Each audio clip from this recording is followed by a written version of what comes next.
एक मुसलमान खुशनवीस ने कई सालों की मेहनत से एक बहुत ही सुंदर कुरान शरीफ की कॉपी सोने और चांदी की बनी स्याही से तैयार की। उस कॉपी को लेकर वह पंजाब और सिंध के अनेक नवाबों के पास गया। सभी ने उसके काम और कला की बहुत तारीफ की। खुशनवीस उस कॉपी की कीमत मांगता, लेकिन कोई भी उस कॉपी को खरीदने के लिए तैयार नहीं हुआ। खुशनवीस उस कॉपी की जो भी कीमत मांगता वो सभी को ज्यादा लगती। निराश होकर खुशनवीस लाहौर आया और महाराजा रणजीत सिंह के सेनापति से मिला। सेनापति ने भी उसके काम की बड़ी तारीफ की, लेकिन इतनी ज्यादा कीमत देने में वो असमर्थ था। महाराजा रणजीत सिंह ने भी यह बात सुनी और खुशनवीस को अपने पास बुलाया। खुशनवीस ने कुरान शरीफ की वो कॉपी महाराजा को दिखाई। महाराजा रणजीत सिंह ने उसे बड़े सम्मान के साथ उठाया और अपने मस्तक से लगाया और वजीर को आदेश दिया खुशनवीस को उतनी कीमत दे दी जाए जितनी वो चाहता है और कुरान शरीफ को मेरे संग्रहालय में रखवा दिया जाए। महाराज के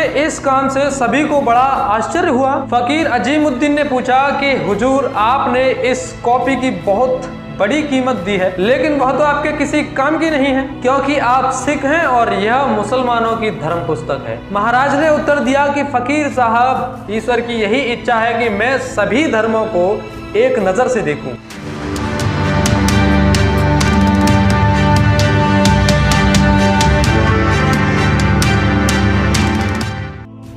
नमस्कार साथियों, आपका स्वागत है हमारी इस वीडियो में। आज की वीडियो में हम महाराजा रणजीत सिंह के बारे में जानेंगे। रणजीत सिंह का जन्म 13 नवंबर 1780 में गुजरावाला, जो कि अब पाकिस्तान में है, संधवालिया जाट महाराजा महासिंह के घर हुआ था। उन दिनों पंजाब पर सिखों और अफगानों का राज चलता था, जिन्होंने पूरे इलाके को कई मिसलों यानी जागीरों में बांट दिया था, जिनमें से रणजीत सिंह के पिता महासिंह सुकरचकिया जागीर के मुखिया थे। वेस्टर्न पंजाब में स्थित इस इलाके का मुख्यालय गुजरावाला में था। छोटी सी उम्र में चेचक यानी चिकन पॉक्स की वजह से महाराजा रणजीत सिंह की एक आंख की रोशनी चली गई। उनकी हाइट औसत दर्जे की थी, उनका रंग सांवला था, उनके चेहरे पर चेचक के गहरे दाग थे, लेकिन उनका जो कैरेक्टर था वो बहुत स्ट्रांग था। 1792 में इनके पिता महासिंह की मृत्यु हो गई। तब इनकी उम्र महज 12 वर्ष की थी और तब राजपाट का सारा वजन इन्हीं के कंधों पर आ गया। और करीब 9 साल बाद 12 अप्रैल 1801 को वैसाखी वाले दिन गुरु नानक जी के 10वें वंशज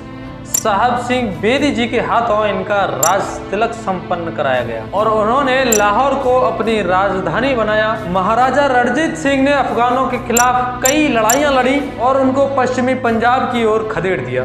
पेशावर और पश्तून क्षेत्र पर उन्होंने अपना अधिकार कर लिया। ऐसा पहली बार हुआ जब पश्तूनों पर किसी गैर मुस्लिम ने राज किया। इसके बाद उन्होंने जम्मू कश्मीर और आनंदपुर पर भी अपना अधिकार कर लिया। पहली आधुनिक भारतीय सेना सिख खालसा सेना को गठित करने का क्रेडिट इन्हीं को जाता है। इनके नियंत्रण में पंजाब अब एक बहुत शक्तिशाली सूबा था और इसी ताकतवर सेना ने लंबे अरसे तक ब्रिटेन को पंजाब हड़पने से रोके रखा। एक ऐसा भी मौका आया जब पंजाब ही एक ऐसा सूबा था जिस पर अंग्रेजों का कब्जा नहीं था। ब्रिटिश हिस्टोरियन जेटी व्हीलर कहते हैं कि अगर महाराजा रणजीत सिंह एक पीढ़ी पुराने होते तो पूरे हिंदुस्तान पर फतेह कर लेते।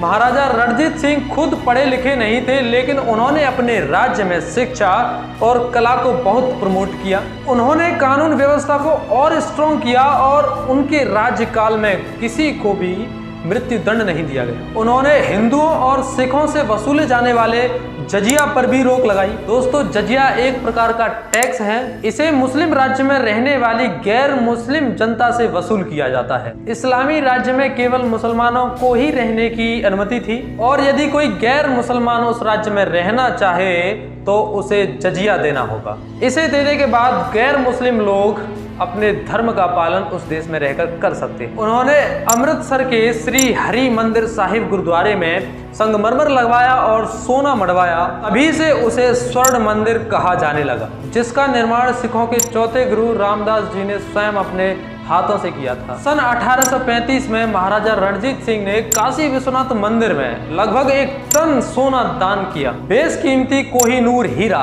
महाराजा रणजीत सिंह से कैसे जुड़ा है, आइए जानते हैं। बात सन 1812 की है, जब महाराजा रणजीत सिंह कश्मीर को उसके सूबेदार अता मोहम्मद के शिकंजे से आजाद करा रहे थे। अता मोहम्मद तो डर से कश्मीर छोड़कर भाग गया और उससे पराजित शाह शुजा को उसने शेरगढ़ के किले में कैद कर रखा था। शाह शुजा की पत्नी ने महाराजा रणजीत सिंह से अपने पति को छुड़वाने के लिए कहा और बदले में बेशकीमती कोहिनूर हीरा भेंट में देने को कहा। और आजाद होने के बाद पति पत्नी ने हीरे को बचाने के लिए कई प्रपंच रचे, लेकिन सभी नाकामयाब रहे और कोहिनूर हीरा महाराजा रणजीत सिंह के पास पहुंच गया। उस हीरे को वे जगन्नाथ मंदिर में चढ़ाना चाहते थे, लेकिन तभी महाराजा रणजीत सिंह अस्वस्थ होते जा रहे थे। 1838 में उन्हें लकवा मार गया। 27 जून सन 1839 को महाराजा रणजीत सिंह की मृत्यु हो गई, जिसके बाद अंग्रेजों ने सन 1845 में सिखों पर आक्रमण कर दिया। सिख बड़ी ही वीरता से अंग्रेजों का सामना कर रहे थे, लेकिन उनके सेनापति लाल सिंह के विश्वासघात की वजह से उनकी जीतती हुई सिख सेना हार गई। अंग्रेजों ने सिखों से कोहिनूर हीरा ले लिया, साथ ही कश्मीर और हजारा भी सिखों से छीन लिया और 1.5 करोड़ का जुर्माना भी लगा दिया। लेकिन सिख